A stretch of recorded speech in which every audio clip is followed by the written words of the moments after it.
الحمد لله وسلام على عباده الذين اصطفى أما بعد فأعوذ بالله من الشيطان الرجيم بسم الله الرحمن الرحيم الله نور السماوات والأرض صدق الله العظيم. دوستو، صوفیاء کے نزدیک دو نظریے ہیں، وحدت الوجود اور وحدت الشہود. قدیم زمانے سے چلے آتے ہیں. نظریاتی طور پر تو اس کو صحیح طور پر منظم اور منضبط اور اس کے قواعد بنائے اور اصول بنائے اور اس کو واضح و جا کر کیا شیخ محی الدین ابن عربی رحمۃ اللہ علیہ. یہ نظریہ وحدت الوجود کے ایک قسم کے بانی اور شارح اور محقق ہیں. بہت بڑے عالم ہیں، بہت بڑے مصنف ہیں، کئی کتابوں کے مصنف ہیں. عربی میں قادر الکلام ہے، عربی شعر ہو، نظم ہو، نثر ہو، جو چیز ہو اس پر ان کو اللہ پاک نے پوری قدرت عطا کی تھی. بڑا کمال بھی عطا کیا تھا. ولایت کے اعتبار سے بڑے اونچے مقام اور مرتبے کے آدمی ہیں شیخ محی الدین ابن عربی. یہ وحدت الوجود کے قائل ہیں. پھر کچھ لوگ وحدت الشہود کے قائل ہوئے، جن میں سے امام ربانی مجدد الفسانی شیخ احمد سرہندی یہ وحدت الشہود کے قائل ہیں. تو وحدت الوجود کیا ہے اور وحدت الشہود کیا ہے، یہ دونوں انتہائی پیچیدہ مسئلے ہیں. عام آدمی کی حقیقت تک رسائی نہیں ہو سکتی ہے. بہرحال مثالوں کے ساتھ کسی حد تک اس کا تصور واضح کیا جا سکتا ہے. جہاں تک وحدت الوجود کا تعلق ہے تو وہ یہ ہے کہ صوفیاء وحدت الوجود کا خیال ہے کہ وجود صرف ایک ہی ہے. ایک ہے چیز کا موجود ہونا اور ایک ہے چیز کا معدوم ہونا. یعنی جو چیز وجود میں نہ ہو وہ معدوم ہوتی ہے، اور اس کو جب وجود میں لایا جائے تو وہ موجود ہوتی ہے. تو وہ موجود چیز میں وجود پایا جاتا ہے، معدوم چیز میں عدم پایا جاتا ہے. اب صوفیاء وحدت الوجود کا خیال یہ ہے کہ اس کائنات میں وجود صرف اللہ کا ہے اور کسی چیز کا وجود نہیں ہے. باقی جو وجود نظر آتے ہیں وہ آدمی کی نظر کا اشتباہ ہے یا غلطی ہے. اس لیے انسان جب اللہ کے ساتھ تعلق قائم کرتا ہے اور اللہ کے ساتھ اس کا ربط بڑھتا چلا جاتا ہے تو پھر وہ ہوتے ہوتے قرب کے مقامات طے کرتا جاتا ہے، یہاں تک کہ وہ اس کو اس حقیقت کا مشاہدہ ہو جاتا ہے کہ وجود صرف اللہ کا ہے، باقی کسی چیز کا وجود نہیں ہے.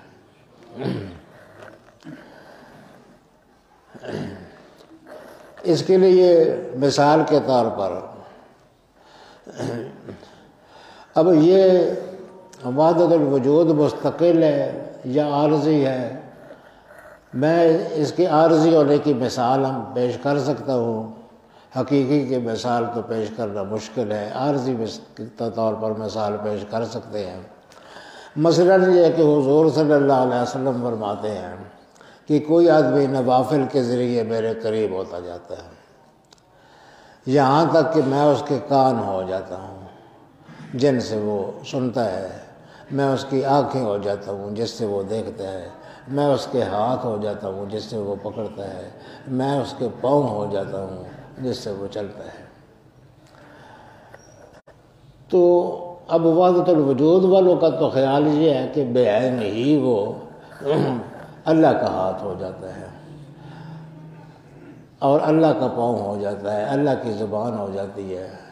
گفتگی و گفتگی اللہ بود، جب وہ کوئی بات کرتا ہے تو وہ اللہ بات کر رہا ہوتا ہے. تو در حقیقت وجود صرف اللہ کا ہے. تو بندہ نوافل کے ذریعے قرب حاصل کرتے کرتے اس مقام پر پہنچ جاتا ہے. اس کو یہ چیز محسوس ہونے لگتی ہے کہ حقیقی وجود صرف اللہ ہی کا ہے. اور پھر اللہ پاک اس کے کان، آنکھ، ناک، ہاتھ، پاؤں وغیرہ سب بن جاتا ہے. تو یہ اس وحدت کا یعنی اس کو احساس ہو جاتا ہے. ہوتا تو پہلے بھی اس طرح سے ہے، لیکن اب عارضی طور پر جب یہ کسی چیز پر ہوتا ہے تو میں کہتا ہوں مثال کے طور پر اس کو حضرت علی کرم اللہ وجہہ نے کہ اس واقعے سے بہت اچھے طریقے سے سمجھا جا سکتا ہے. یہ تو آپ کو پتہ ہی ہے کہ حضرت علی نے قلعہ توڑ دیا تھا، قلعے کے دروازے کو کھینچا تھا، وہ کڑکڑاتا ہوا دروازہ اندر گر گیا. وہ دروازہ جس کو 40 آدمی بند کرتے تھے اور کھولتے تھے. ممکن ہی نہیں ہے، انسانی طاقت کے اعتبار سے یہ ممکن نہیں ہے. اسی وجہ سے، اسی دروازے کی وجہ سے باقی لشکر ناکام ہوئے تھے، کوئی بھی کامیاب نہیں ہوا تھا. تو حضرت علی نے اس کو ایک جھٹکے سے کھینچا تو وہ کڑکڑاتا ہوا، چرچراتا ہوا کئی ٹکڑوں میں بٹ گیا اور زمین بوس ہو گیا، نیچے گر گیا. اس سے مارچ کرتے ہوئے مسلمان لشکری اندر داخل ہو گئے. اچھا، یہ تو اب پھر ایک موقع پر حضرت علی کرم اللہ وجہہ کو کسی نے دیکھا کہ وہ ایک خشک جو کی روٹی ہے، اس کو توڑنے کی کوشش کر رہے ہیں اور وہ ان سے ٹوٹ نہیں رہی ہے. پرانی سکی ہوئی روٹی تھی، بالکل سوکھ گئی تھی، اور وہ اس کو چاہتے تھے کہ توڑ کر تو کھائے کسی طرح سے، تو وہ ٹوٹ نہیں رہی تھی ان سے. تو اس آدمی نے بڑی حیرت سے پوچھا کہ حضور، وہ کل تو وہ قلعہ گرا دیا تھا، وہ اس کا دروازہ توڑ دیا تھا ایک جھٹکے کے ساتھ، آج یہ ذرا سی روٹی آپ سے نہیں ٹوٹ رہی ہے. تو انہوں نے فرمایا کہ کلا تو ہو بے قوت الرحمانیہ لا بے قوت جسمانیہ. وہ یہ روٹی جو ہے یہ تو میں اپنی کوشش سے توڑ رہا ہوں، جہاں تک وہ قلعے کے دروازے کا تعلق ہے تو وہ میں نے اپنی طاقت سے نہیں توڑا تھا، وہ تو کلا تو ہو بے قوت الرحمانیہ، میں نے اس کو رحمانی قوت سے توڑا تھا. یعنی اس کے ہاتھ پر وہ تجلی ہو جاتی ہے جس کی بنا پر وہ اللہ کا ہاتھ ہو جاتا ہے. تو جب اللہ کا ہاتھ ہو جائے تو پھر ایک دروازہ کے ایسے ہزاروں دروازے ایک جھٹکے سے توڑے جا سکتے ہیں. لیکن یہ یعنی ایک تو یہ ہے کہ وحدت الوجود کے علماء جو ہیں وہ تو اس کیفیت کو بلکہ ہر انسان میں اس چیز کو مستقل سمجھتے ہیں. انسان ہو، جانور ہو، چرند ہو، پرند ہو، کوئی چیز بھی ہو، سارے اللہ تعالیٰ کے ایک قسم کے اجزاء ہیں. یعنی اللہ جو ہے وہ اس پوری کائنات کا نام ہے. کائنات سے ماورا بھی اللہ ہے، اور کائنات جو ہے یہ بھی اسی کے وجود کا ایک حصہ ہے. یہ علماء وحدت الوجود کا نظریہ ہے. یہ سارے پنجابی شاعر، بابا بلے شاہ اور یہ دوسرے، یہ سارے وحدت الوجود ہی ہوئے ہیں. بابا فرید اور یہ سب ان کے اشعار آپ پڑھیں تو یہ خالص وحدت الوجود کی ترجمانی کرتے نظر آتے. حضرت مجدد صاحب اس نظریے سے اختلاف رکھتے ہیں. حضرت مجدد صاحب کہتے ہیں کہ یہ نہیں ہوتا ہے، کسی بھی مقام پر، کسی بھی مرحلے پر کتنے ہی قرب اللہ کا ہو جائے، ایسا نہیں ہوتا ہے کہ اللہ اس کے ساتھ متحد ہو جائے. نہ وقتی طور پر ہوتا ہے، نہ ہمیشہ ہوتا ہے، کبھی بھی نہیں ہوتا ہے. ہر صورت میں بندہ بندہ رہتا ہے، مولا مولا رہتا ہے. یہ مولا کو بندے کے ساتھ ملانا اور بندے کو مولا کا جزو قرار دینا یہ ممکن ہی نہیں ہے، کیونکہ بندہ جو ہے یہ اصل میں عدم ہے. یعنی اصل میں تو موجود نہیں تھا، یہ جب اللہ نے چاہا تو موجود ہو گیا. تو عدم جو چیز جس کی بنیاد عدم پر ہو وہ اس کے ساتھ متحد ہو ہی نہیں سکتی ہے جس کی بنیاد ہی وجود محض ہو. نعرہ تکبیر، نعرہ رسالت یا رسول اللہ. یہ ممکن ہی نہیں ہے یہ بات، وہ اس کی حقیقت ہی اور ہے، اس کی حقیقت ہی اور ہے۔ البتہ وہ فرماتے ہیں کہ ہوتا کیا ہے، وہ ہوتا یہ ہے، یہ غلط فہمی کیوں لگی لوگوں کو؟ بہت سے لوگ بڑے اکابر حضرت بازید بستانی اس کیفیت میں آ کر کہتے ہیں سبحانی معظم شانی، میں پاک ہوں، میری بہت اونچی شان ہے۔ حضرت بازید بستانی نے کہا، منصور نے کہا انا الحق، وہ بھی یہی صورتحال تھی، یعنی وہ اپنے آپ کو اس حقیقت کا جز یا حصہ سمجھتے تھے۔ حضرت مجدد صاحب فرماتے ہیں کہ یہ سالک کو غلطی لگتی ہے۔ ہوتا اس طرح ہے کہ جب وہ اللہ کے قرب میں آگے بڑھتا جاتا ہے تو ایک ایسے مقام پر پہنچ جاتا ہے، اتنا اس کو اللہ کے ساتھ تعلق گہرا ہو جاتا ہے، مستحکم ہو جاتا ہے کہ وہ فنا فلا ہو جاتا ہے، یعنی اللہ کے اندر فنا ہو جاتا ہے، اس کو پھر کوئی چیز نظر ہی نہیں آتی ہے، ہر شے میں اللہ نظر آتا ہے، ہر شے میں اللہ کا جلوہ نظر آتا ہے۔ تو اس لیے وہ اس سالک کو قرب الہی کی وجہ سے جب اس پر الوار پڑتے ہیں، جب روشنیاں پڑتی ہیں، تجلیات پڑتی ہیں اللہ پاک کی، تو اس کے سامنے باقی ساری چیزیں اس کی نظروں سے معدوم ہو جاتی ہیں، تو وہ یہ سمجھتا ہے کہ اور کوئی شے موجود ہی نہیں ہے، حالانکہ موجود ہوتی ہے وہ، لیکن اس کی نظر کی یہ غلطی ہوتی ہے۔ وہ اس کی مثال دیتے ہیں کہ جس طرح سے مثلا سورج ہے اور ستارے ہیں، جب سورج چڑھتا ہے ستارے نہیں نظر آتے ہیں، تو نہ نظر آنے کی وجہ یہ ہوتی ہے کہ ستارے نظر نہ آنے کی وجہ یہ ہوتی ہے کہ وہ روشنی سورج کی اتنی غالب ہوتی ہے کہ اس کے مقابلے میں ستاروں کی چاندنی روشنی اس کے مقابلے میں ماند پڑ جاتی ہے اور ہیج ہو جاتی ہے۔ تو وہ کہتے ہیں کہ سالک بھی جب اللہ کے قرب میں اس مقام پر پہنچتا ہے جہاں پر اللہ کی تجلیات بہت کثرت سے اس پر وارد ہوتی ہیں، تو وہ یہ سمجھنے لگتا ہے کہ یہی تجلیات جو ہیں ان کا وہ ہے، باقی کسی شے کا وجود نہیں ہے۔ جس طرح سورج چڑھے گا تو جو آدمی یہی سمجھے گا کہ جیسے یہ علمی طور پر تو معلوم ہوگا اس کو کہ ستارے بھی موجود ہیں، لیکن نظر اس کو نہیں آتے ہیں، اس کی بھی یہی کیفیت ہوتی ہے کہ وہ ان روشنیوں کی کثرت کی وجہ سے یہ سمجھتا ہے کہ کائنات میں کوئی چیز موجود ہی نہیں ہے، صرف اللہ وحدہ لا شریک کی ذات موجود ہے، حالانکہ ہوتا اس طرح سے نہیں ہے۔ وہ بھی موجود ہوتی ہے، کائنات بھی موجود ہوتی ہے، اور اللہ بھی موجود ہے۔ اللہ خالق ہے اور کائنات مخلوق ہے۔ مخلوق جو ہے کبھی خالق کے ساتھ متحد ہو ہی نہیں سکتی ہے، یہ ممکن ہی نہیں ہے۔ ایک خالق کا وجود ہے، ایک مخلوق کا وجود ہے، تو باقی ساری چیزیں تو خلق الہی ہیں، اللہ نے پیدا کی ہیں۔ حضور صلی اللہ علیہ وسلم یا باقی انبیاء یا فرشتے یا جتنی بھی مخلوقات ہیں، یہ سب اللہ کی پیدا کرتا ہے۔ تو پیدا کرنے والی کوئی چیز پیدا کرنے والے کے ساتھ ایک حقیقت نہیں ہو سکتی ہے اس کے۔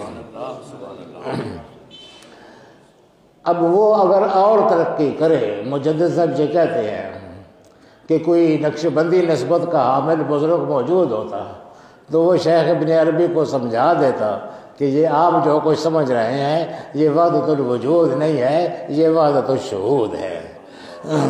وہ اس کی توجہات کے ساتھ، اس کے فیوضات کے ساتھ شیخ ابن عربی کو بھی یہ بات سمجھ آ جاتی کہ جس طرح مجدد صاحب کہتے ہیں کہ حقیقت جو ہے وہ یہ ہے کہ دونوں جدا جدا ہے، ایک خالق ہے دوسرا مخلوق ہے، ایک عابد ہے دوسرا معبود ہے، اور ایک واجب ہے دوسرا ممکن ہے، ان میں کس طرح اتحاد ہو سکتا ہے؟ ممکن ہی نہیں ہے۔ تو اس لیے وہ ایسے جو واقعات ہیں جو حضرت حضور جیسے میں نے حضرت علی کا واقعہ بیان کیا، اور بھی بہت سے واقعات ہیں، یہ اصل میں یہ وحدت الشہود ہے، شہود کی وحدت ہے۔ اس کی مثال اسی طرح ہے جس طرح حضرت عثمان رضی اللہ تعالیٰ عنہ کو آپ نے صلح حدیبیہ میں سفیر بنا کر بھیجا تھا، اور وہ وہاں گرفتار ہو گئے تھے، تو یہاں حضور صلی اللہ علیہ وسلم نے بیعت لی تھی لوگوں سے. تو لوگوں سے جو بیعت لی تھی اس میں باقی سارے لوگ تو شامل ہو گئے، لیکن عثمان تو یہاں تھے نہیں، وہ تو اندر گئے ہوئے تھے. اس لیے اس وقت حضور صلی اللہ علیہ وسلم نے ایک عجیب محبت بھرا فیصلہ کیا، اور ایسے ہی اتحاد و یگانگت کی مثال کہیں نہیں پائی جاتی ہے. حضرت حضور صلی اللہ علیہ وسلم چاہتے تھے کہ حضرت عثمان بھی اس بیعت کے شرف میں شامل ہو جائے، کیونکہ بہت شرف ملنے والا تھا اس کو، تو اس بیعت کے شرف میں شامل ہو جائیں. مگر شامل کیسے ہو، وہ تو یہاں ہی نہیں ہے، وہ تو اندر مکے میں قید ہے، یہ گرفتار ہے، یہ جو صورت بھی ہے. تو اس وقت جب حضور صلی اللہ علیہ وسلم لوگوں سے بیعت لے کر فارغ ہوئے اور حضرت عثمان وہاں نہیں تھے، تو حضور صلی اللہ علیہ وسلم نے ایک عجیب فیصلہ فرمایا.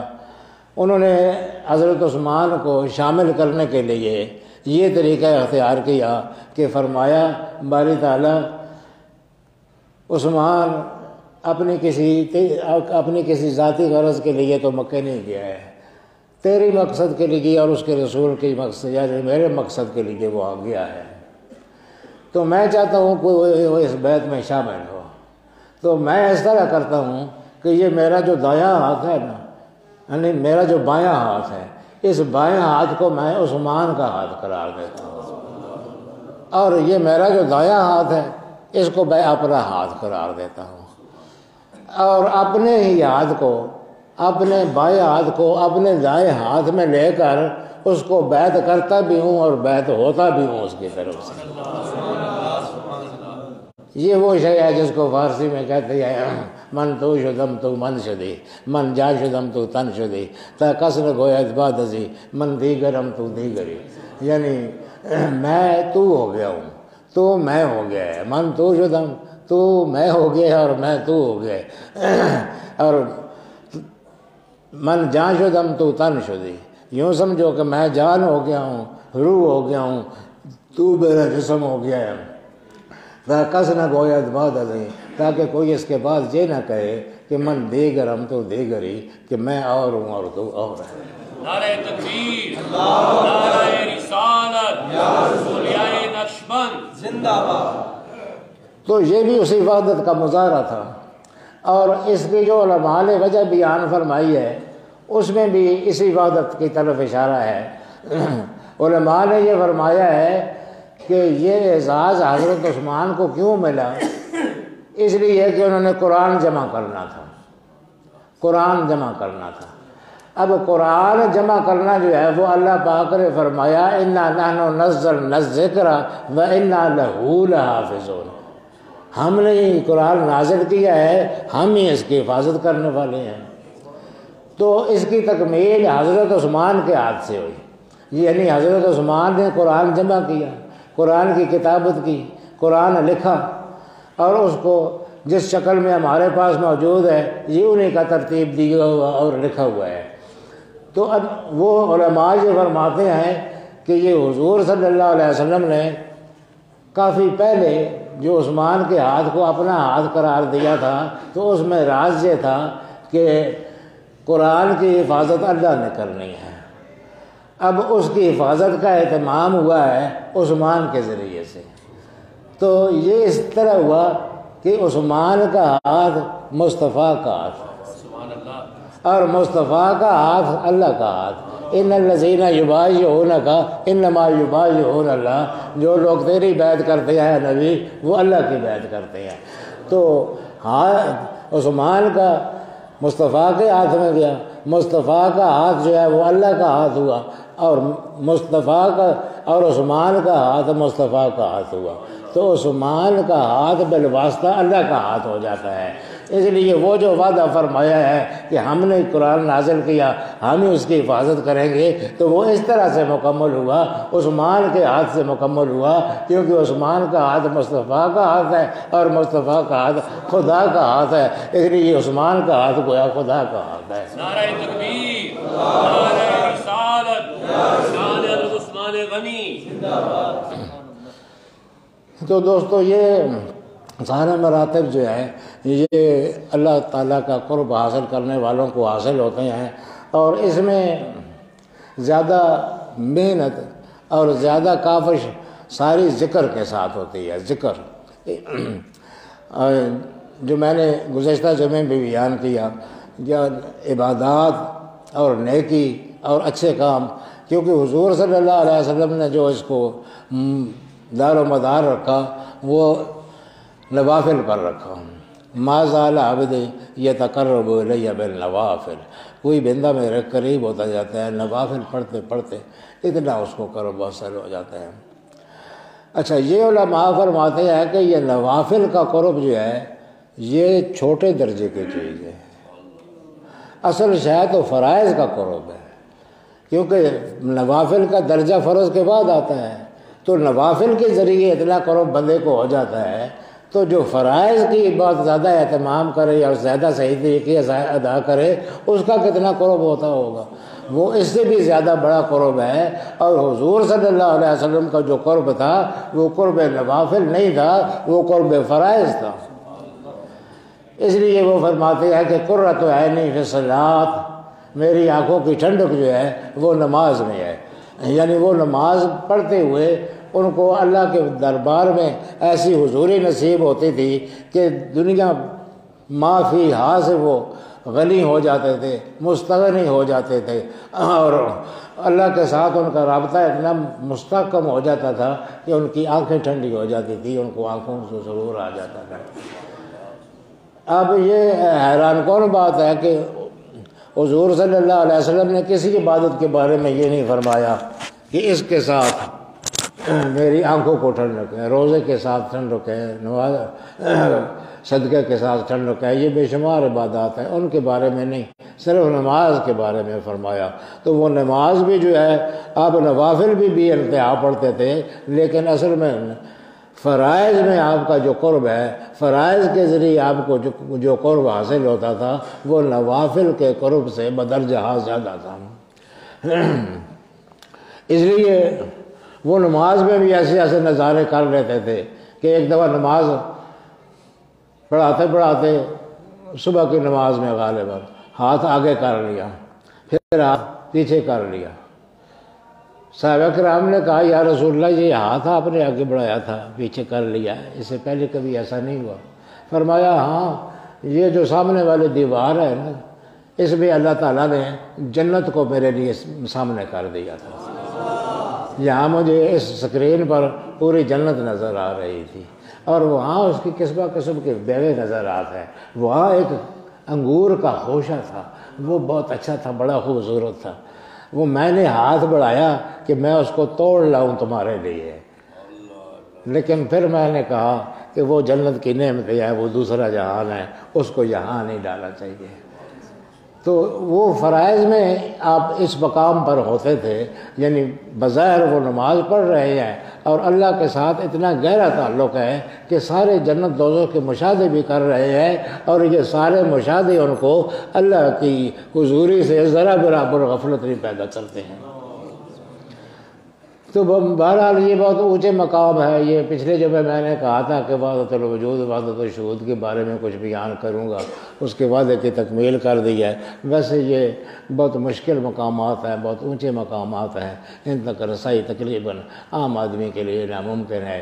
جن لوگوں کو یہ رسائی حاصل ہوئی، ہمیں اللہ پاک ان کی تابعداری کی توفیق عطا فرمائے، ان کی اتباع نصیب فرمائے، اور ان کے توفیل ہمارے لیے بھی اپنے قرب اور رحمت کے دروازے کھولے۔ وآخر دعوانا الحمدللہ۔